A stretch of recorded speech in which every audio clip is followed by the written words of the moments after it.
Lesson है हमारा happy birds. क्या है? Rohan and his friends are playing in the park. Rohan और उसके दोस्त पार्क में खेल रहे हैं।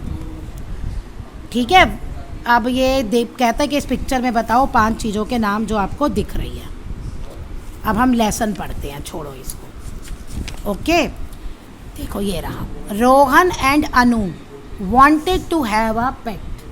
पेट मतलब होता है जो एनिमल्स हम अपने घर में रखते हैं, जैसे डॉग, कैट, है ना। तो कहते हैं अनु और रोहन को एक पेट चाहते थे कि घर में एक वो रखे। Rohan wanted a dog. Rohan क्या चाहता था? Dog. Anu wanted a white kitten. और अनु क्या चाहती थी? एक सफ़ेद किटन। किटन होता है कैट का बच्चा। कैट के बच्चे को किटन कहते हैं और डॉग के बच्चे को पपी कहते हैं। Rohan and Anu walked to the pet shop in the market. अब रोहन और अनु गए, वॉक्ड मतलब पैदल चल के गए। कहाँ गए? पेट शॉप पे, जो कहाँ थी? मार्केट में। मार्केट में पेट शॉप पर वो दोनों गए, रोहन और अनु। इन द शॉप, शॉप के अंदर। इन द शॉप मतलब शॉप के अंदर। They saw dog, cats and rabbits. क्या क्या देखे उन्होंने? डॉग्स, कैट्स और रैबिट। देखो ये केज में बर्ड्स भी हैं। Rohan and Anu like them. Like मतलब पसंद। रोहन और अनु को देम मतलब ये सब पसंद आ गए, ये सारे pets.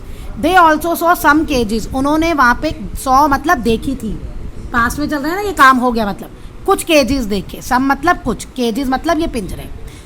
There were parakeets in small pages. ये बर्ड्स है पैराकिट्स, उसमें केजेस में थे। They were white and grey. Parakeets का क्या कलर था? वाइट और ग्रे। और क्या थे? पिजन भी थे। Pigeons in the there were white and grey pigeons in the big cage. तो पैराकिट्स का कलर नहीं था, ये जो बिग केज में पिजन्स थे ना, वो थे वाइट और ग्रे कलर के। The birds looked sad. अब वो बर्ड्स कैसी दिख रही थी जो पिंजरे में थी? सैड, दुखी। Rohan and Anu did not like to see the birds in the cages. Rohan और अनु को पसंद नहीं आया देखना। क्या देखना? जो पिंजरे में बर्ड्स थी। पिंजरे में बर्ड्स देख के उनको अच्छा नहीं लगा। They felt sorry for birds. उन्हें उन बर्ड्स पे दया आने लगी। They went back home. वो घर वापस चले गए। बैक मतलब वापस, वेंट मतलब चले गए। दे टोल्ड मतलब बताया उन्होंने अपनी ग्रैनी को। वट दे हैड सीन, जो भी उन्होंने शॉप पे देखा था वो सब बताया। ग्रैनी सेड, ग्रैनी ने कहा let us go to the shop right now. Right now मतलब होता है अभी। चलो अभी शॉप पर चलें। Rohan, Anu, granny went to the shop. अब रोहन, अनु और ग्रैनी कहाँ गए? शॉप पे गए। Granny said to the shopkeeper. अब ग्रैनी ने शॉपकीपर को कहा। सेड मतलब कहा। क्या कहा?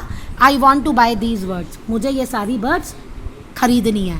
बाय मतलब खरीदनी है। The shopkeeper gave them the birds in the KG. अब शॉपकीपर ने क्या किया? गेव मतलब दे दी। जो बर्ड्स थी ना केजेस में, वो उनको दे दी। He told the shopkeeper. अब उसकी दादी ने शॉपकीपर को क्या कहा? We should not keep birds in cages. हमें बर्ड्स को केजेस में नहीं रखना चाहिए। I am sorry madam. वो कहता है, मैं मतलब सॉरी बोलते हैं ना, जैसे गलती हो जाती है तो। I will never cell birds now. मैं अब बर्ड्स को कभी नहीं बेचूंगा। ही सेड, उसने कहा। Rohan, Anu and granny came out of the shop. Came out of shop मतलब बाहर आ गए, वो शॉप से बाहर आ गए। They open the door of the cages. उन्होंने केजेस, पिंजरों के जो दरवाजे थे, डोर थे, वो खोल दिए। The bird hopped out one by, उछल के। हुड मतलब उछल के, कूद के, एक एक करके वो बाहर आ गए पिंजरों से। दे फ्लू अवे हैप्पीली, और वो खुशी से उड़ गए। मतलब अब वो आज़ाद हो गए ना, उनको फ्रीडम, आज़ादी मिल गई। पहले वो कैद थे पिंजरे में, तो अब वो आज़ाद हो गए।